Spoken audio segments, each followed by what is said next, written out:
दोस्तों नमस्कार। अब आज फिर हम प्रस्तुत हैं आपके लिए एक टॉपिक लेकर के जिसका नाम है synthesis making simple sentences using past participle. ये टॉपिक आप आज पढ़ेंगे। इससे पहले हमने आपको प्रेजेंट पार्टिसिपल बनाया हुआ मीन्स बताया हुआ है, वो वीडियो अपलोड किया हुआ है, आप उसको देख सकते हैं। पास्ट पार्टिसिपल आप यहाँ देखिए। पास्ट पार्टिसिपल का अर्थ क्या होता है, मतलब वर्ब का थर्ड फॉर्म ही पास्ट पार्टिसिपल कहलाता है। वर्ब का थर्ड फॉर्म जो होता है, मेन वर्ब का थर्ड फॉर्म, उसे हम पास्ट पार्टिसिपल कहते हैं। तो पास्ट पार्टिसिपल के प्रयोग से भी हम दो या दो से ज़्यादा सिंपल सेंटेंसेस को जोड़कर एक सिंपल सेंटेंस बना सकते हैं। कैसे, आइए हम एग्जाम्पल में देखते हैं। इसका रूल क्या है कि जो वर्ब का फॉर्म, मतलब वर्ब का थर्ड फॉर्म जो प्रयोग किया जाता है, जिस नाउन के लिए आता है या जिस प्रोनाउन के लिए आता है, स्पेशली नाउन के लिए आएगा, जिस नाउन के लिए आएगा उसी के पहले रख दिया जाएगा। अर्थात वर्ब का थर्ड फॉर्म जिस नाउन के लिए प्रयोग किया जाता है उसी के पहले रख दिया जाता है। आप देखिए, Brijesh lost his book, he searched for it. अब इसमें आप क्या पाएंगे, कैसे जोड़ेंगे इसको? ब्रिजेश, फिर लिखेंगे सर्च्ड, फिर लिखेंगे फॉर, और फिर लिखेंगे लॉस्ट बुक। अब आप देखिए, ये वर्ब का थर्ड फॉर्म है। लॉस्ट जो है ये वर्ब का थर्ड फॉर्म है। बुक नाउन से पहले आया हुआ है। अर्थ क्या हुआ? ब्रिजेश अपनी खोई हुई किताब को ढूंढा, सर्च किया, पता लगाया।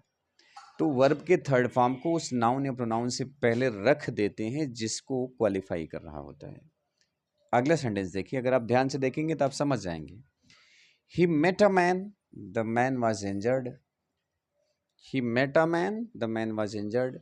अब ये देखिए, इंजर्ड जो है ये वर्ब का थर्ड फॉर्म है, पास्ट पार्टिसिपल है। इसको कहाँ रखना है? ये इंजर्ड किसको क्वालिफाई कर रहा है? मैन को कर रहा है। किसको कर रहा है? मैन को। तो आप देखेंगे क्या बनेगा, ही मेट। अब यहाँ हो जाएगा एन, और इंजर्ड को इधर कर लेंगे। He met an injured man. उम्मीद है कि आप समझ पा रहे हैं। समझ गए ना आप? इस इंजर्ड को हमने मैन के पहले रख लिया है। ये है वर्ब का थर्ड फॉर्म और मैन को क्वालिफाई कर रहा है। क्योंकि पार्टिसिपल क्या होता है, मैंने आपको बताया ना कि इससे पहले हमने फाइनाइट्स नॉन फाइनाइट्स को बढ़ाया हुआ है और उसमें पूरी डिटेल्स इसकी दी गई है। तो आप उसको देख सकते हैं तो ज़्यादा समझ पाएंगे। He found his book.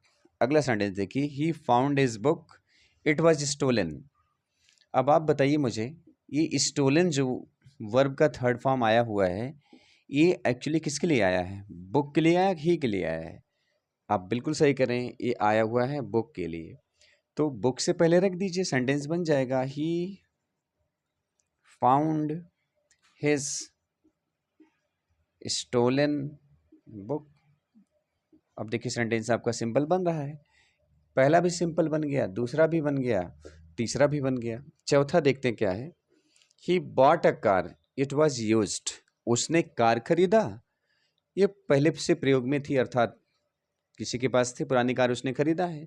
तो अब ये यूज्ड जो है, आप बताइए, वर्ब का थर्ड फॉर्म है, किसके लिए आया है? ही के लिए या कार के लिए? कार के लिए आया है। तो आप यूज्ड को पहले कर लीजिए। आप लिख लीजिए he bought a used car.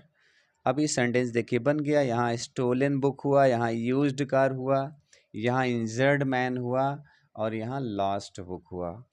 ये है पास्ट पार्टिसिपल के प्रयोग से दो या दो से ज़्यादा सिंपल सेंटेंसेस को जोड़कर एक सिंपल सेंटेंस बनाना। ऐसे सेंटेंस बने तो दिखें तो आप इसको ट्राई करेंगे और इस वीडियो को देखेंगे तो आप निश्चित रूप से समझ जाएंगे। ठीक है, धन्यवाद। आप अगर नए हैं तो प्लीज़ चैनल को सब्सक्राइब कर लीजिए। Okay, thank you.